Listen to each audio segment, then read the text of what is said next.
I'm late. I'm late for a very important date.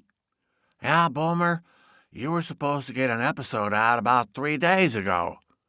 To you, Jimmy Amadoofus, and our listeners, I apologize.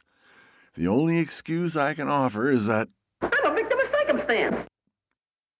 Okay, Boomer. Okay, Boomer. Okay, Boomer. Okay, Boomer.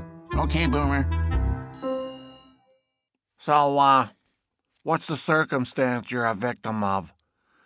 Well, it's just that I've been working on marketing the print version of my novel and working on recording the audio version along with officiating wrestling and so forth. A simple job for simple people. Maybe, but I was so busy I didn't even notice that I was tardy, that I blew the deadline. I didn't even have time to feel remorseful. Yeah, okay, so let's move along. What do you got for today? Well, just a couple of things to start this new year out. First, I want to remind listeners that I do have my first novel available for their reading enjoyment.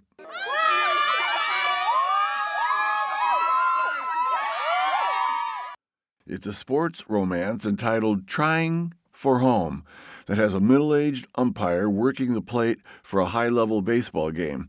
As the game progresses, action in the game provokes memories and thoughts about his personal life that is currently consumed with domestic stress.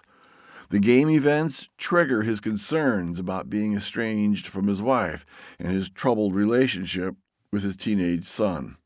Each chapter has drama on and off the field. The reader will discover the challenges of umpiring a baseball game while connecting to the realistic and tumultuous journey of a troubled marriage. Well, that sounds like it will be a real hit with women who dig a little softball or baseball action. Well, sure, but I think guys are going to like it too, because it has plenty of fast-paced diamond action, and the personal story isn't exactly a Hallmark movie script. Realistic problems are depicted as the family struggles to regain what they once had. Aha! So is there any steam in this book? You know, a little spice? Some bedroom razzle-dazzle?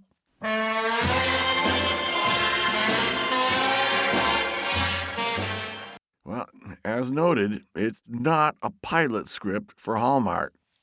Okay, then.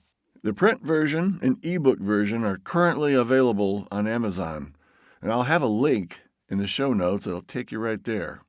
So far, I've narrated the first chapter of the audiobook, and I want to share that first chapter in its entirety today in this episode. Here we go. Chapter 1. Just give me a chance. I am tired of being angry, said Brad Perkins. His frustration bounced around his car's interior.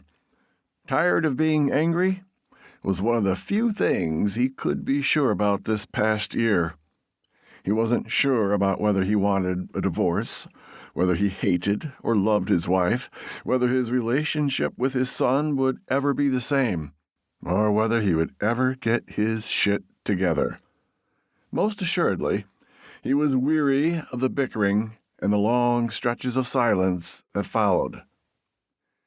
Easing himself from his car, he stretched out his lanky frame. The scent of freshly made popcorn drifting from the concession stand flooded his nose as he listened to the rise and fall sounds of teenage boys calling to each other as they hurled baseballs back and forth. This mid-afternoon spring ritual of slapping leather never failed to trigger his own fond memories of youth. He was glad for this distraction.